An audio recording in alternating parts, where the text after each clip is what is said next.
Hey everybody, my name is Jim Farmer. I'm the festival director of Out on Film, Atlanta's LGBTQ Film Festival. I'm also an arts reporter for Georgia Voice.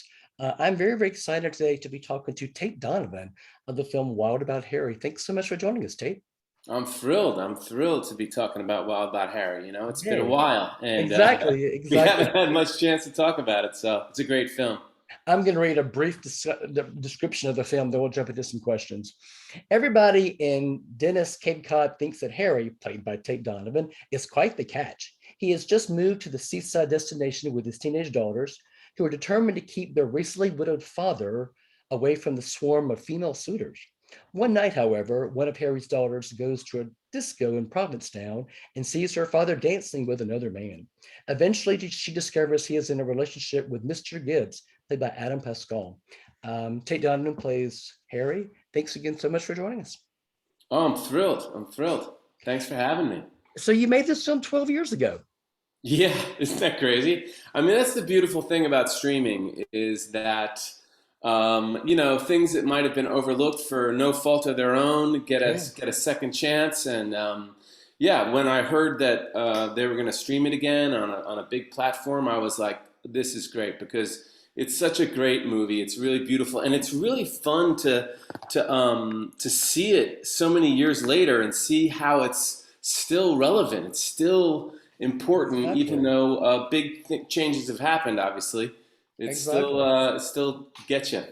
So you made the film. I know that it did some festivals. The reaction was really strong. But what happened after then? I mean, what happened after you made the film? Did you just move on to the next project? Did you not ever think you would be available to the public again? Yeah, I mean, gosh, every actor or filmmaker has dealt with, I mean, it's really tough for independent films to get a place to be seen, It's just really hard, and this was a real act of love, The writer and the director, Gwen, this is her story. It's her true story about her dad and Hmm. his business partner and her growing up and in Cape Cod and it was even while we were shooting it in the middle of shooting we ran out of money and we all had to go home and we were all just heartbroken. We were just devastated. So we're used to this. Money is hard to come by for independent films. That's so great. I grew up in the 70s and 80s, and so many of the films that I cherished back then, I can't find anywhere. So it's great to hear of a film like this that deserves an audience to be able to see this now. So kudos to you all for even make this happen. But just tell us a little bit about Harry and what all Harry is going through right now, and having to keep a secret from his daughters. Well, yeah, I mean, it's a great story. Harry, who was, Gwen's real dad, started a furniture company. He was a sort of a pioneer in American folk art.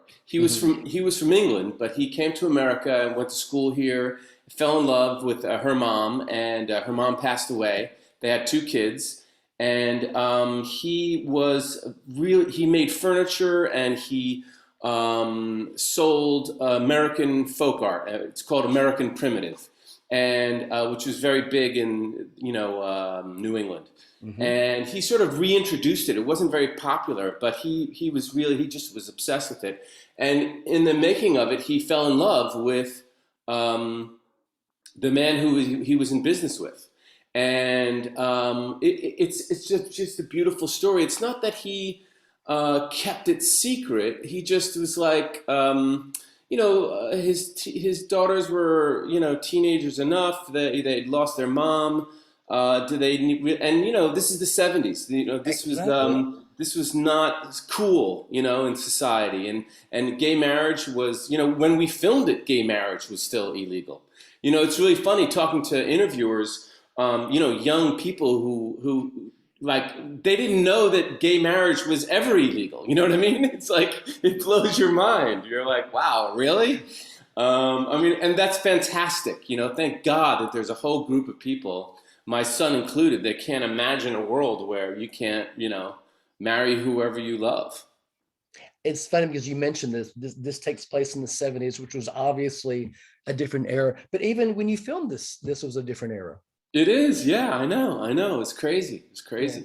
Yeah. As I was watching the film and I thought to myself, this feels so topical with people coming in and so many, it just feels so relevant today. I know that I watched another interview with you in which you mentioned that you rewatched the film recently, but did you realize just how relevant it was again when you watched it recently?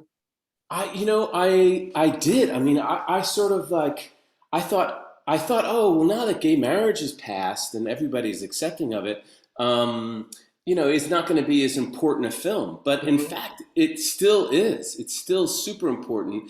And one of the reasons what makes it very important is it's seen through the teenager's, my daughter's eyes, Exactly. really. It's really her story. And I remember at the time of shooting it, I was thinking, it should be about Harry and Mr. Gibbs. It's like that's the more important thing. Like, who cares about these teenagers? You know what I mean? But now, looking back on it, I'm so glad that it's about the teenagers because it's a universal story of children looking at their parents and realizing they're human too, and they make mistakes or they have secrets or they have a different life than you imagined, and then also coming into your own sexuality, like what's that about? And Exactly. it's such a dramatic and beautiful time, and I love how Harry reacts and how Mr. Gibbs reacts, and how everybody sort of ends up in this whole thing. It's great.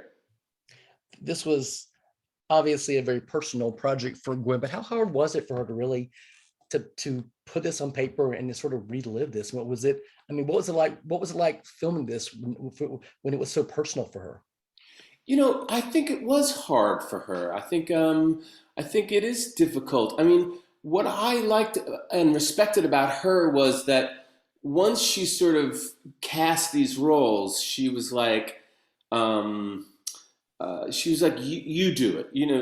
She gave us room to be different than her dad and her or her sister and stuff like that. And she sort of divvied up the responsibilities of the story amongst us, and she sort of let go, which I really admire at the time. But I'm sure it was. I'm sure it was difficult for her. Plus, that being her first film, like it was the first film she ever made, and she wrote, and she had to get all the finances, and they fell through. I mean, she had a lot on her plate, but she really pulled off a beautiful, beautiful film. I want to talk to you briefly about the ensemble because this is a great ensemble. But how long have you known Adam? Well, we just met on that Okay. set, and I mean, I had been a fan of his because I saw him in Rent, and he had just finished shooting the movie Rent. Yeah.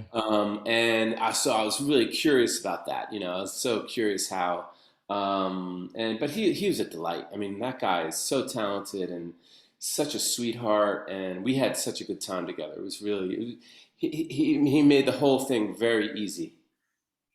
There's some other amazing people in this movie. Anne Ramsey, James Bisicking, Susan Onspach. It's like I Susan know, Onspach. I mean, it's I like know, I, right? I am. I mean, Susan Onspach. I adore her. Was this her one of her last projects? I think it was. Yeah, it was.